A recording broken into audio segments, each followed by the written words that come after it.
তুমি সত্যি করে বলো, তুমি আমার ভালোবাসো কি বাসো না? হ্যাঁ, আমি তোমাকে অনেক ভালোবাসি। ভালোবাসো না? তাহলে চলো না, আমরা এখনই বিয়ে করবো। আমি অনেক কষ্ট করে আমার বাবা আমাকে ম্যানেজ করছি, চলো। এটা কোনোভাবে সম্ভব না নিহান, আমি ভাইয়ার অবাধ্য হতে পারবো না। তুমি এখন তোমার ভাইয়ের কথা বলতেছো? আমি কি করবো নিহান, ভাইয়া ছাড়া এই পৃথিবীতে আমার কেউ নেই। তুমি আমার সাথে যাবে কি যাবে না? নাও যাবে না, আমার বোন তোমার সাথে যাবে না। আপনার সঙ্গে কোনো কথা বলতেছি না, আমি শুধু সাইমার মুখ থেকে শুনতে চাই। সাইমা, আমি টেলিং ইউ, আমি কিন্তু বারবার আসবো না। তুমি যদি এখন আমার সঙ্গে না যাও, তুমি কিন্তু সারা জীবনের জন্য আমাকে হারাবো।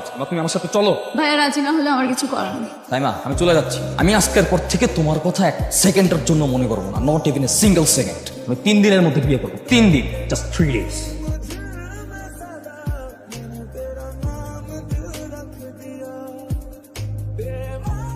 তোমাকে বলছি না আমার সাথে কোনো যোগাযোগ রাখবো না। নিহান, আমি আমার ভুলটা বুঝতে পেরেছি নিহান। চুপ, পাশাপাশি মেহমান আছে, মেহমানের সামনে সিনক্রেট করবে না, চলে যাও, জাস্ট গেট আউট।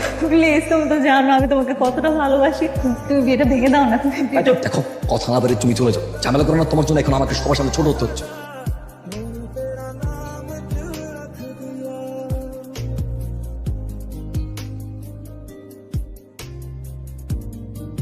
তুমি অনেক ভালো মানুষ, তোমাকে আমার লাইফে পেয়ে আমি অনেক লাকি যে তোমাকে আমি আমার লাইফে পেয়েছি।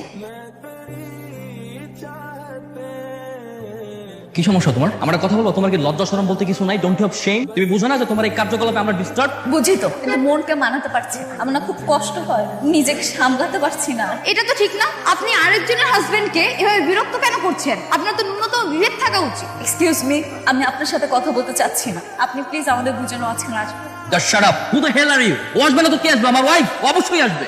কার সাথে কি কথা বলছে? একে বলে না কোনো লাভ নেই। এই মেয়ে না মারা পর্যন্ত তোমার পিছু কিছুতেই ছাড়বে না। উনি ঠিকই বলেছেন, আমি মরার আগ পর্যন্ত তোমাকে ছাড়ছি না। তাহলে মরে যাও। এই তুমি বুঝো না আমি ম্যারিড পারসন, তারপরে কেন পেইন দিতে আসছো? এখান থেকে চলো তো, এর সাথে কথা বলে কোনো লাভ নেই।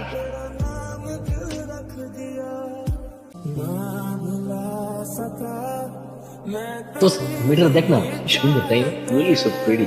কি ব্যাপার, ছেলেটা আমার দিকে এইভাবে তাকিয়ে আছে কেন? ছেলেটাকে আমাকেই দেখছে নাকি অন্য কাউকে দেখছে? তো দেখ না, মেয়েটা বারবার আমার দিকে তাকাচ্ছে। এই সরি দেরি হয়ে গেল রে। আমি তোমার সাথে একদম কথা বলবো। তুমি প্রত্যেকদিন লেট করে আসো। আমাকে এভাবে দাঁড় করে রাখতে ভালো লাগে তোমার?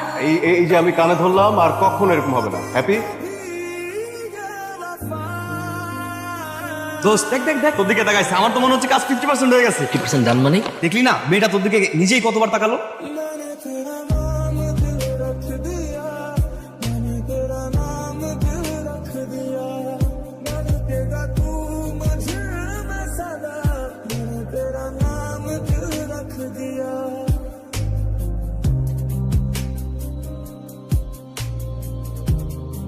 আসলে ছোটবেলা থেকে আমি একটা শাড়ি পরবো, কখনো ভাবিনি যে আমি কাউকে ভালোবাসতে পারি।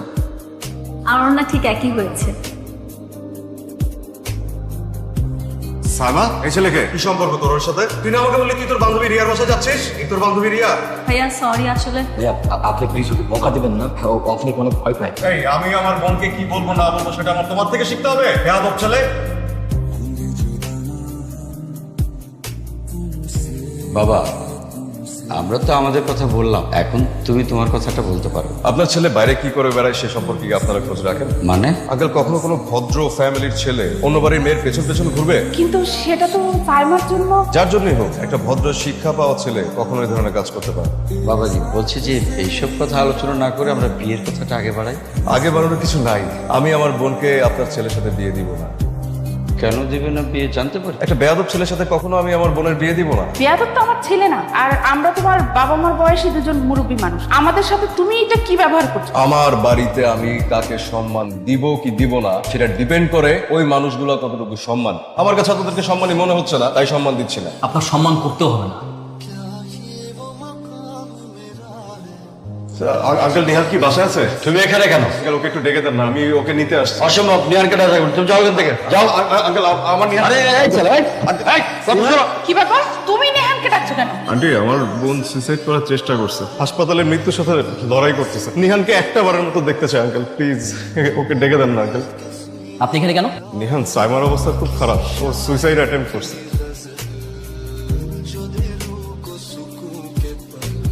সাইমা, তোমার কি হয়েছে তুমি বলো তো? কেন এরকম পাগলামি করতে গেছো? আমি তোমার পথ থেকে সরে যাচ্ছি নিহান। আমি আর তোমাকে বিরক্ত করবো না। আজকের পর থেকে তুমি মুক্ত।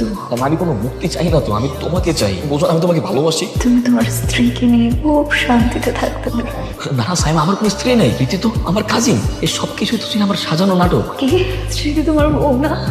তুমি স্মৃতিকে বিয়ে করনি, তাহলে তুমি যে আমার সাথে খারাপ ব্যবহার করলে সবগুলো তোমার মিথ্যা অভিনয় ছিল, বিশ্বাস করনি। আর আমি না এগুলো সহ্য করতে পারিনি। আমার ভুল হয়ে গেছে, আমি বুঝতে পারিনি যে আমি আমার এই সামান্য ভুলের জন্য এত বড় কিছু হয়ে যাবে। প্লিজ আমাকে ক্ষমা করে দাও। তোমার মনে আছে তুমি আমাকে বলেছিলে আমি মরে গেলে নাকি তোমার মুক্তি হবে? এই কথাটা না আমার নিজের ভেতরে খুব ঘৃণার সৃষ্টি করেছে। আমি ঠিক সেই সময় সিদ্ধান্ত নিয়েছি আমি সুইসাইড করব। কিন্তু বিশ্বাস করো, আজকে তোমার কথা শোনার পরে আমার খুব বাঁচতে ইচ্ছে করছে।